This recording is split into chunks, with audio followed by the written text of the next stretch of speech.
시청자 여러분 안녕하십니까? JTB 아침 뉴스입니다. 오늘 아침 기온은 14도에서 19도 분포를 보이고 있습니다. 오늘은 불볕더위로 어제보다 더 덥겠습니다. 낮 기온은 29도에서 31도로 어제보다 3, 4도가량 높겠습니다. 자외선 지수는 매우 높겠고 오존 농도도 나쁨 수준으로 예보돼 주의가 필요합니다. 미세먼지 농도는 오전 한때 나쁨 수준을, 오후 들어 보통 수준을 보이겠습니다.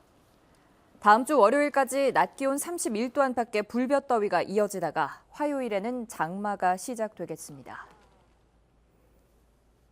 33명의 사상자를 낸 군산 주점 방화 사건의 피의자 이모 씨가 기름을 준비해놓고 손님이 몰릴 때까지 기다렸다고 털어놨습니다. 불을 낸 뒤엔 문까지 걸어 잠궜습니다. 오정현 기자가 보도합니다. 무언가를 들고 차분히 걷는 한 남성. 손에 든 건 20리터들이 기름통입니다. 방화 피의자 55살 이모 씨가 군산항의 한 배에서 휘발유를 훔친 건 지난 17일 오후 6시가 조금 지났을 무렵. 불을 지른 건 밤 10시가 다 돼서였습니다. 이 시간 동안 이 씨는 주점에 사람들이 차길 기다렸던 것으로 드러났는데 불을 지르고선 대걸레 자루를 빗장 삼아 문까지 걸어 잠갔습니다. 사람이 언제 가장 많이 올 때다라는 것을 미리 알았기 때문에 가장 많을 때 지르려고 그렇게 했다는 거예요. 안에서 못 열고 나오기 위해서 봉고리 자루를 그 양쪽으로 손 잡는 거 있죠. 한쪽으로 묶었다가 불을 지른 다음에 다른 한쪽도 걸어서 묶었다라고 얘기하고 있어요. 경찰에 붙잡혔을 당시 이 씨는 계획된 범죄였냐는 물음에 그렇다고 시인하기도 했습니다. 인화물질 언제 준비하셨어요? 기름은 미리 준비하신 거예요? 네. 기름 미리 준비하셨어요? 네. 그럼 계획하신 건가요? 네. 범행 동기에 대해선 외상값 10만 원을 20만 원으로 부풀려 화가 났다는 처음의 진술을 일관되게 이어가고 있습니다. 몸에 불이 붙은 채 달아났던 이 씨는 온몸에 2도 화상을 입고 경기도 한 병원에서 치료를 받고 있습니다.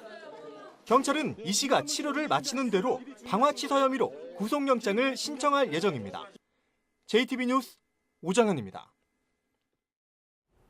문을 닫은 GM 군산 공장의 활용 방안이 여전히 안개 속입니다.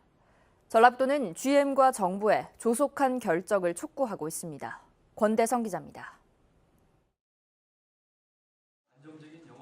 정부는 지난달 10일 GM 군산 공장 활용 방안을 신속하게 협의하겠다고 밝혔습니다. 군산 지역에 정부가 전부처가 힘을 합쳐서 특단의 대책을 세워서 빠른 시간 내에 지역 경제가 되살아나고 안정화될 수 있도록. GM이 군산 공장을 직접 활용할 가능성은 거의 없습니다.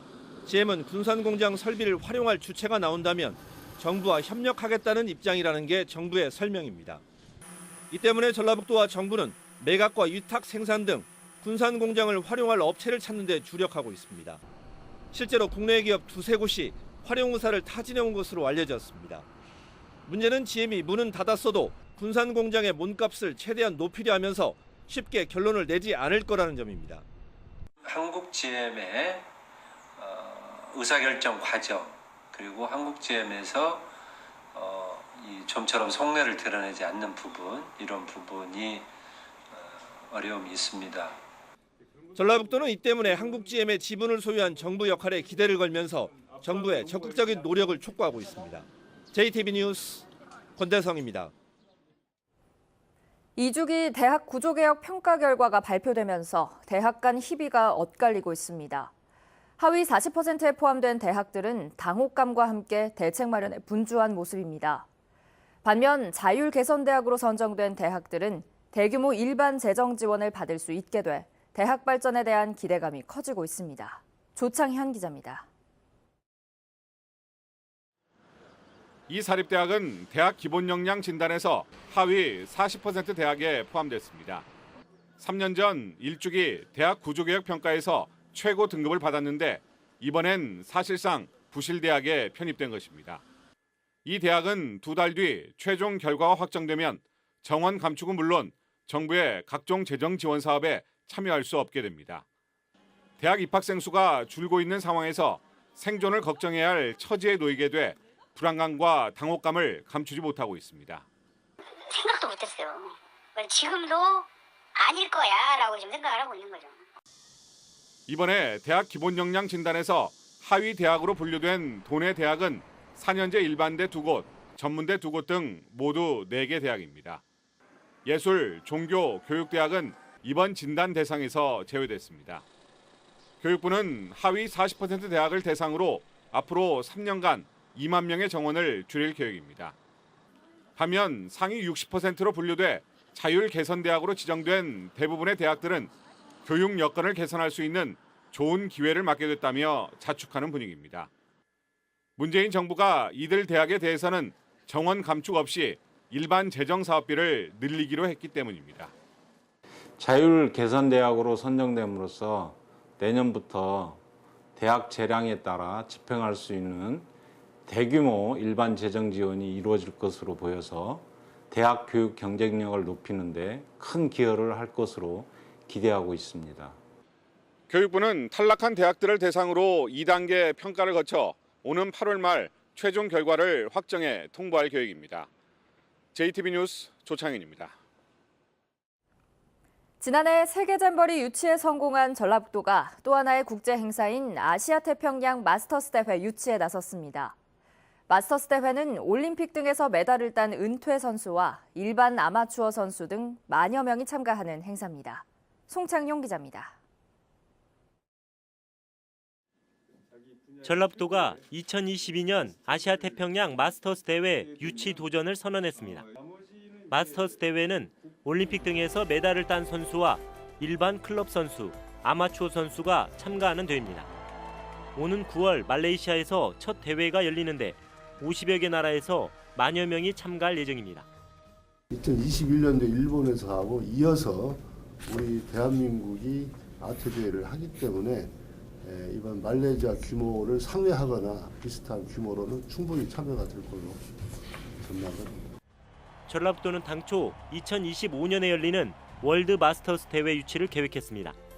하지만 최근 대회 사무국에서 월드 마스터스 대회의 경우 올림픽이 열린 국가에서 이듬해 대회를 열기로 규정을 바꿔 아시아 태평양 대회 유치로 방향을 틀었습니다. 전라북도는 대회를 유치하면 여러 면에서 큰 효과가 나타날 것으로 기대하고 있습니다. 아시아 태평양 지역에서 만여 명이 참가하기 때문에 숙박과 관광 등에서 경제적인 파급 효과를 거두고 전북을 널리 알리는 계기가 될 것으로 보고 있습니다. 또 국제대회 운영을 통해 2023 세계 잼버리를 성공적으로 추진할 수 있는 노하우를 얻을 것으로 전망하고 있습니다. 경기장 시설을 이렇게 둘러봤습니다. 그래서 그런 걸 통해서 아주 적격지라는 그런 판단을 그쪽에서 내리고 있기 때문에 아주 유치 전망은 굉장히 밝다고 이렇게 생각이 됩니다. 전라북도는 앞으로 사전 타당성 용역과 대한체육회, 문화체육관광부 심의를 거쳐 내년에 대회 사무국에 대회 유치를 신청할 계획입니다. JTB 뉴스 송창용입니다. 한국 농업기술의 해외 시장 진출 가능성을 모색하는 연속 보도입니다.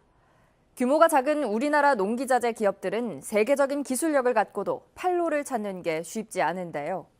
소규모 농벤처 기업을 위한 바이어 초청 박람회가 세계 시장 진출의 징검다리가 되고 있습니다. 하원호 기자입니다. 뿌리가 될 대목과 가지가 될 접수를 자동으로 이어주는 로봇입니다. 최첨단 카메라와 센서가 100분의 1mm까지 계산해 정확한 접목 위치를 찾아냅니다. 전주의 농벤처 기업이 개발한 이동식 태양광 펌프카는 태양광으로 만든 전기 에너지로 농약을 뿌릴 수 있습니다.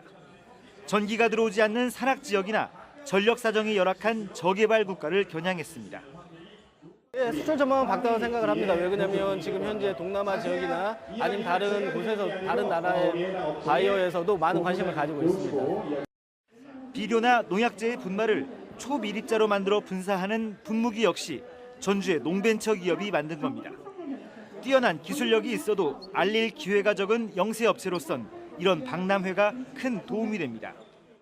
저희같이 영세한 벤처기업들은 마케팅이나 영업 능력이 많이 부족합니다. 근데 이렇게 전시회를 참가를 함으로써 해외 바이어들도 만날 수 있고 국내 소비자들과 직접적으로 소통할 수 있는 그런 기회가 돼서 좋은 것 같습니다. 농업기술 실용화재단의 수출 지원 사업을 통한 농기자재 수출액은 지난 2015년 6,200만 달러에서 지난해 1억 2,400만 달러로 2배나 늘었습니다. 바이어들한테 이걸 알려서 우리 나라의 이런 벤처창업 기업이라든가 농식품 업체가 만든 제품을 수출을 할 수 있도록 지원하는데 큰 목적이 있고 의미가 있습니다. 오늘 밤 방송되는 현장 스토리 판에서는 한국 농기자재 업체의 해외 시장 진출과 남은 과제를 살펴보는 농업 한류 대륙을 품다가 방송됩니다. JTB 뉴스 하원호입니다. 전주시가 노동부의 지자체 일자리 대상에서 최우수상을 받았습니다. 순창군이 지역 특산물인 블루베리를 알리기 위해 블루베리 어울마당을 엽니다. 나금동 기자입니다. 전주시가 고용노동부 지방자치단체 일자리 대상에서 일자리 목표 공시제와 맞춤형 일자리 창출 지원 사업 등 2개 부문에서 최우수상을 받았습니다. 전주시는 탄소 등 신성장 산업 집중 육성과 전주형 사회적 경제 조직 발굴 등 특화된 일자리 창출로 높은 평가를 받았습니다. 순창군이 내일부터 지역 특산물인 블루베리를 소비자들에게 알리는 블루베리 어울마당을 엽니다. 블루베리 어울마당은 청정 지역에서 재배한 블루베리를 직접 수확해 맛볼 수 있는 체험 행사와 블루베리 품종 전시회 등 다양한 프로그램이 마련됐습니다. 전국 최고의 순창 블루베리를 맛보고 체험을 즐길 수 있는 행사인 만큼 많은 분들이 오셔서 함께 해주셨으면 하는 바람입니다. 완주군이 주민 편의를 위해 버스 승강장을 개선합니다.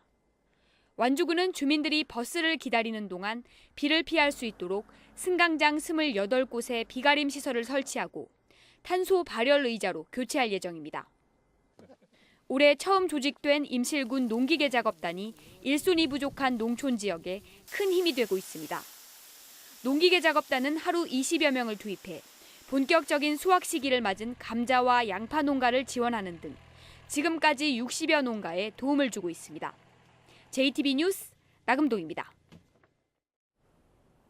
전북에서 맞벌이 가구와 1인 가구가 계속 늘고 있습니다. 통계청에 따르면 지난해 전북의 경우 배우자가 있는 가구 45만 1천 가구 가운데 50.2%인 22만 6천 가구가 맞벌이 가구였습니다. 이는 지난 2016년 50%에 비해 0.2%포인트 증가한 것입니다. 1인 가구 비중 또한 2016년 30.7%에서 지난해 31.4%로 0.7%포인트 증가했습니다. 전주시와 남원시가 정부로부터 문화도시로 지정받기 위해 예비사업을 준비하는 등 관련 절차를 진행하고 있습니다. 문화도시로 지정되면 문화예술 발전 사업비로 5년 동안 국가예산 200억 원을 지원받게 됩니다. 정부는 지역문화진흥법에 따라 내년부터 2022년까지 4년 동안 전국 30개 지역을 문화도시로 지정해 사업비를 지원할 예정입니다. 완주경찰서는 어제 오후 4시 50분쯤 완주군 봉동읍 용암리에 있는 한 공장 신축 공사장에서 51살 이모 씨가 18m 아래로 떨어져 숨졌다고 밝혔습니다. 경찰은 공사 관계자 등을 상대로 정확한 사고 경위와 안전관리에 미흡한 점은 없었는지 등을 조사하고 있습니다.